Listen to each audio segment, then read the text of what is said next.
Hello beautiful people, আশা করি সবাই খুব ভালো আছো এবং সবাই খুব সুস্থ আছো। তোমাদের সবাইকে জানাই গোগোস গ্যালারি চ্যানেলে আগেন অনেক অনেক স্বাগত।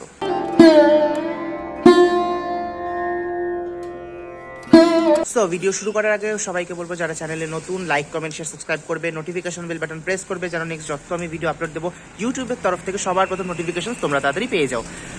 আজকের ভিডিওটা হচ্ছে আবার এক বছর পর চলে আসলো গণেশ পুজো।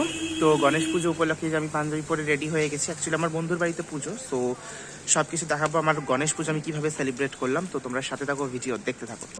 তো আজ সেপ্টেম্বরের 7 তারিখ গণেশ চতুর্থী শুরু হয়ে গেছে অ্যান্ড দেখতে দেখতে একটা বছর পার হয়ে গেল। যেমন কি তোমরা দেখতে পাচ্ছ আমি এখানে অ্যাকচুয়ালি জবার মালা গাচ্ছি, এটা গণেশ ঠাকুরকে পরানো হবে অ্যান্ড গণেশ ঠাকুর চলে এসেছে গতকাল রাতেই গণেশ ঠাকুরকে আনা হয়েছে, যেটার ভিডিওটা আমি বানাতে পারিনি, বাট একটু পরে তোমাকে দেখিয়ে দেবো। আপাতত মালা গাচ্ছি, এখন গণেশ ঠাকুরকে তোমাদেরকে দর্শন করিয়ে দিচ্ছি। তার আগে এটা হচ্ছে বরণ ডালা, যেটা দিয়ে ঠাকুরকে বরণ করে আনা হয়েছে অ্যান্ড এই যে আমাদের হচ্ছে গনু বাবা।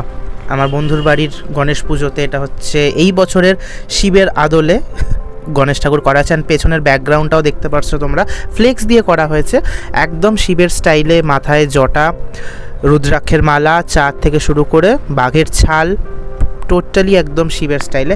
অ্যান্ড এটা হচ্ছে ডেকোরেশন বন্ধুই করেছে, আমি অ্যাকচুয়ালি কিছু করতে পারিনি। আমি এখন তো সকাল হয়ে গেছে, তো এখনই এসেছে হাতে হাতে হেল্প করে দেওয়ার ছিল। অ্যান্ড বাকি এটা হচ্ছে পুরো গণেশ ঠাকুরের লুক, দেখে নাও তোমরা। চলে এসেছে আমাদের পুরোহিত মশাই, এখন হচ্ছে পুজো স্টার্ট হয়ে যাবে। এই যে এই মালাটা হচ্ছে আমি বানিয়েছি। টোটাল কতগুলো জবা ছিল তা আমি বলতে পারবো না, কিন্তু অনেকগুলোই ছিল, তো সেটা দিয়ে অনেকটাই বেশ বড়োভাবে এই মালাটাই বানানো হয়েছে। এবং এখন পুরোহিত মশাই দেখতে পাচ্ছ গণেশ ঠাকুরের মাথার উপর দিয়ে মালাটাকে পরাচ্ছেন। এরপরেও তো আরও অনেক মালা যাবে, দুব্বর মালা যাবে, যেটা মেইন থাকে গণেশ পুজোয় গণেশ ঠাকুরের গলায়। হাতের মধ্যে দেখতে পাচ্ছ একটা মোদক দেওয়া হয়েছে। পুরো পুজো শুরু হয়ে যাবে একটু পরেই, আপাতত এখনও লোকজন অত আসেনি। এবার দেখতে পাচ্ছ ঘট প্রতিস্থাপন হচ্ছে, যেটা মেন। পুজো শুরু হওয়ার আগে ঘট প্রতিস্থাপন করে ঘটকে পুজো করে তারপরে পুজো স্টার্ট করা হয় এবং ঘটেরও পুজো হবে।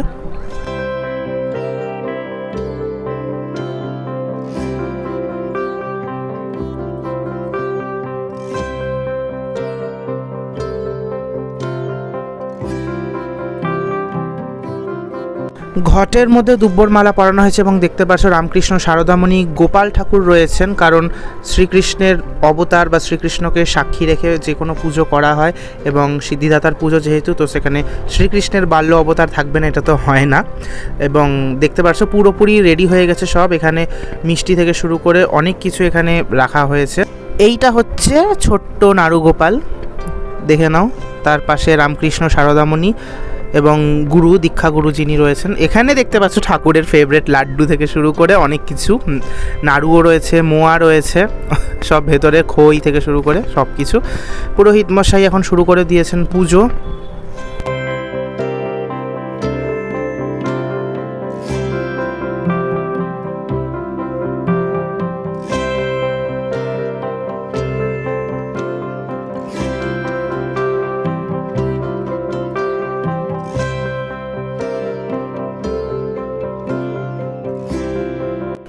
ভোগ, যেটা বাদ দিয়ে পুজো একদম অসম্ভব, তো এখানে ভোগও রেখে দেওয়া হলো এখন আপাতত। লুচি, পায়েস সহযোগ, এখানে খিচুড়ির সাথে অনেক রকমের ভাজা, চাটনি, পায়েস আর বাকি মিষ্টি, লাড্ডু, দই এগুলো তো রয়েছেই। তো এটা ছিল হচ্ছে গণেশ ঠাকুরের ভোগ এই বছরের পুজোর।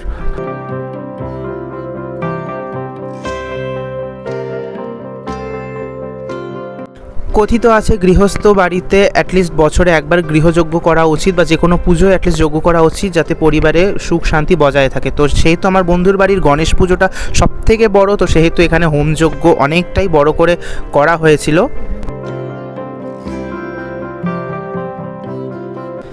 এইবার হচ্ছে মঙ্গল আরতি, পঞ্চপ্রদীপ সহযোগে মঙ্গল আরতি হচ্ছে এবং ওই যে আমার বন্ধু ভিডিও বানাচ্ছে। এবং ঠাকুরকেও আরেকবার দেখে নাও তোমরা, দুপাশে দুটো পাখা দিয়ে ঠাকুরকে দেখতে অসম্ভব সুন্দর লাগছে। ছোট্টর মধ্যে ভীষণ সুন্দর করে সাজানো হয়েছে জায়গাটা। সো ফাইনালি পুজো হয়ে গেল, এখন দর্পণের সাহায্যে দর্পণে জল ঢেলে ঠাকুরকে দেখা হবে এবং পুরোহিত মশাই একটু পরে চলে যাবেন। যেহেতু গৃহস্থ ঠাকুর, এই ঠাকুর ভাসান হবে না, নেক্সট ইয়ার এই ঠাকুর ভাসান হয়ে যাবে। অ্যান্ড এইবার হচ্ছে সন্ধ্যার সময় আমি মাকে নিয়ে একটু বেরোবো ঠাকুর দর্শন করতে, তার সাথে আমার চ্যানেলের থ্রুতে তোমাদেরকেও দেখিয়ে দেবো শিলিগুড়ির কিছু গণেশ পুজো।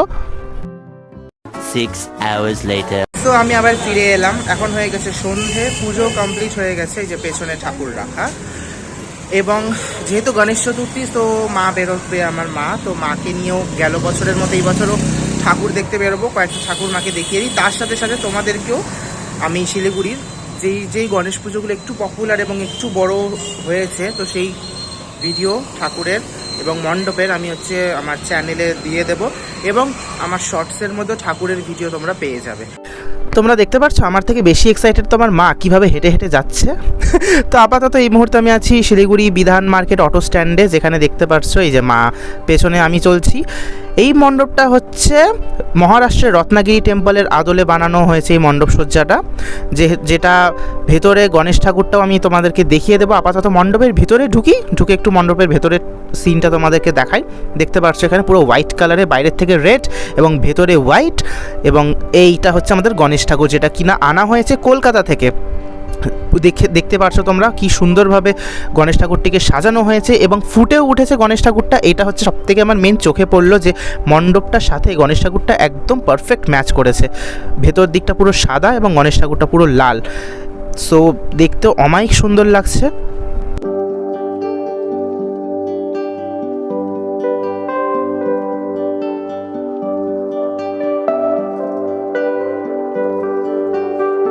এবারে তোমরা দেখতে পাচ্ছ শিলিগুড়ি হাকিমপাড়া গণেশ পুজো কমিটির পুজো মণ্ডপ, যেখানে ভোলানাথকে আগে দর্শন করে তারপরে তোমাদেরকে তার ছেলে গণেশ ঠাকুরকে দর্শন করতে হবে।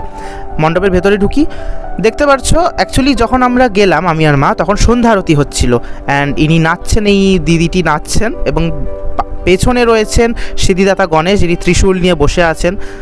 খুব সুন্দর, এই গণেশটিও খুব সুন্দরভাবে বানানো হয়েছে, অ্যান্ড এই যে ঢাকের তালে তালে সন্ধ্যা আরতি হচ্ছে। এবার যেটা এই বছর শিলিগুড়ির গণেশ পুজো সবথেকে বড় আকর্ষণ ছিল প্রধাননগর নিয়ার মার্গারেট স্কুলের সামনের গণেশ ঠাকুরটা, যেটা কি না শিলিগুড়ির সবথেকে বড় গণেশ বানানো হয়েছে। আর শিলিগুড়িরই বিউটি শিল্পালয়, মৃৎশিল্পালয়ের আর্টিস্ট এই গণেশ ঠাকুরটি বানিয়েছেন। এটা হচ্ছে শিলিগুড়ির শহরের সবথেকে বড় সাইজের গণেশ, যেটা কিনা একদম মুম্বাইয়ের গণেশের সাইজের আদলে বানানো হয়েছে। চলো এবার চলে যাই শিলিগুড়ি চম্পাশাড়ি রেগুলেটেড মার্কেটের গণেশ পুজোয়, যেখানকার প্যান্ডেলটা দেখে নাও। এখানে ভেতরেও কুলো দিয়ে খুব সুন্দর ডিজাইন করে বানানো হয়েছে ভেতরের মণ্ডপ সজ্জাটি।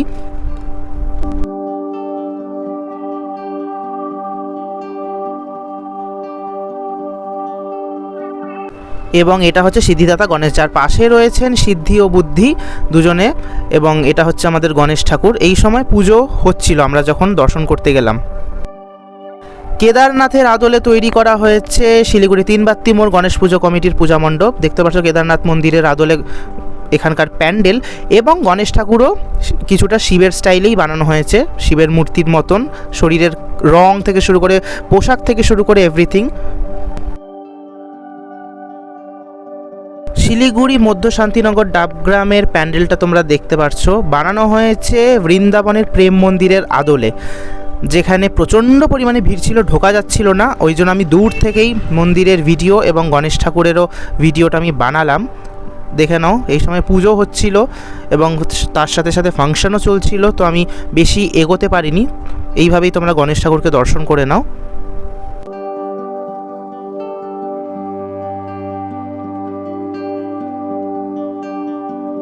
বর্তমান যুগে সকলের মুখে একটি স্বর, জাস্টিস ফর আরজি কর। তো সেই থিমকে ফুটিয়ে তুলেছে শিলিগুড়ি হাতিমোড়, মানে আমারই পাড়ার এরিয়ার গণেশ পুজো মণ্ডপের উদ্যোক্তারা। যেখানে দেখতে পাচ্ছ এখানে গণেশ ঠাকুরের হাতে রয়েছে অস্ত্র, যেটা কিনা তুলে দিচ্ছেন তিনি বর্তমান সময়ের সমস্ত নারীদের হাতে, যাতে তারা নিজেদের লড়াই নিজেরা খুব ভালোভাবে লড়তে পারেন। তো সেই থিমকে খুব নিখুঁতভাবে সুন্দর করে ফুটিয়ে তোলা হয়েছে। এই গরমে ঘুরতে ঘুরতে প্রচণ্ড পরিমাণে তেষ্টা পেয়ে গেছিলো, তো আমরা চলে আসলাম শিলিগুড়ি আশ্রমপাড়া আমতলা ক্লাবের পাশে অবস্থিত A1 জুসি জুস কর্নারে, যেখান থেকে আমরা অর্ডার করলাম নর্মাল একটা লস্যি আর একটা চকলেট শেক। এখানে আমার মাকে দেখতে পাচ্ছে ফটো তোলার জন্য ফোন খুলেছে, ফটো তুলবে কিছু। অ্যান্ড এটা হচ্ছে রেড চাট, এখানে লাগানো রয়েছে। ভেতরটা খুব সুন্দর ছিল, ছোট্টর মধ্যে ডেকোরেশন, কিন্তু খাওয়ার এখানকার জুস যে দুটো খেলাম ভীষণই পরিমাণে বাজে ছিল এবং টেস্টটাও একদম বিগড়ে গেছিলো। আমার কপালে তো রীতিমতন বাসি লস্যি পড়ে গেছিলো। The next day. পুজো শেষে পরের দিন বন্ধুর বাড়িতে দেখতে পাচ্ছ সবাইকে খিচুড়ি বিতরণ করা হচ্ছে, খিচুড়ি লাবড়া। এটা আমার খুব একটা ভালো অভিজ্ঞতা হলো, কারণ প্রথমবার, তার সাথে সাথে হাত লাগিয়ে আমিও এখানে সবাইকে জল দিচ্ছিলাম। সত্যি কথা বলতে একটা আলাদাই তৃপ্তি, আলাদাই শান্তি। এবং এই বছর গণেশ পুজোটা সত্যি আমার লাইফে ভীষণই স্পেশাল একটা গণেশ পুজো হয়ে রইলো এবং খুবই ভালো কাটলো। আর বাকি আমি যে প্যান্ডেলগুলো তোমাদেরকে এই ভিডিওর মধ্যে দেখাতে পারলাম না, এই সমস্ত প্যান্ডেলের ভিডিও তোমরা আমার শর্টসে পেয়ে যাবে, তো সেখান থেকে তোমরা চেক আউট করে নিও। এবার আর কিছুক্ষণই আমি আছি, দেন আমি বাড়ি চলে যাচ্ছি। এসে গেছি আবার, আমি খুব খুশি এখন। যাই হোক, মানে আসলাম এখন ওই ভান্ডারা দিয়ে, তারপর বাড়ি এসে স্নান করলাম, স্নান করে যে এখন জাস্ট রুমে বসলাম। এখন বাজে 11:30, আস্তে আস্তে অনেক দেরি হয়ে গেল। তোমরা দেখলে এই বছর আমার গণেশ পূজা কীভাবে আমি সেলিব্রেট করলাম ফ্রেন্ডের বাড়িতে, এবং তার সাথেও সবথেকে বেশি ভালো লাগলো ভান্ডারাতে যখন লোকদেরকে খিচুড়ি দেওয়া হয় এবং তার সাথে যখন মানুষকে জল দিলাম, একটা আলাদাই তৃপ্তি, আলাদাই একটা শান্তি লাগলো। তো মার সাথেও তোমরা দেখে নিলে শিলিগুড়ির কিছু কিছু ঠাকুর, যেগুলো মেন আমি দেখালাম। অ্যান্ড বাকি ঠাকুরগুলো তোমরা আমার শর্টসে পেয়ে যাবে। বাকি শিলিগুড়ি যত গণেশ ঠাকুর আছে এই বছর 2024-এর, তো সেগুলো তোমরা আমার শর্টসে পেয়ে যাবে। অ্যান্ড আশা করি তোমাদের ভিডিও খুব ভালো লাগবে। আবারও বলছি, যদি ভালো লাগে অবশ্যই লাইক, কমেন্ট, শেয়ার, সাবস্ক্রাইব করো। এভাবে আমার সাথে থাকো, পাশে থাকো। নতুন নতুন ভিডিও আমি আবার আপলোড দিতে থাকবো তোমাদের পাশেই। দুর্গাপুজো আসতেছে, আর কিছুদিন বাকি। আমার জীবনের খুশি ফিরে আসতেছে, মাকে তোমাদেরকে দেখাবো। সত্যি গণেশ ঠাকুরের কৃপায় সবার জীবনে সুখ, শান্তি, সমৃদ্ধি ফিরে আসুক। সবাই খুব ভালো থাকো, সুস্থ থাকো, চুটিয়ে পুজো এনজয় করো এবং ভালো ভালো খাওয়া দাওয়া করো, ঠিক আছে? তো আমি আমার ভিডিও এখানে শেষ করি। তোমাদের সাথে আবার আমার দেখা হবে নেক্সট ব্লগে। ততক্ষণ অবধি মজা করো, দেখতে থাকো, ছোটদের ভালোবেসো, বড়দের শ্রদ্ধা করো। অ্যান্ড পুজোর ব্লগ দেখো, পুজোর যত ঠাকুর মণ্ডপের যত ভিডিও আছে সব তোমরা আমার শর্টসে পেয়ে যাবে, আবারও বলে দিলাম। অ্যান্ড কিছু কিছু যেগুলো মেন পুজো সেগুলো আমি এই ভিডিওতে দিয়ে দিলাম, ঠিক আছে? তো আমি এখন রাখি, তোমাদের সাথে আবার আমার দেখা হচ্ছে নেক্সট ভিডিওতে। চা।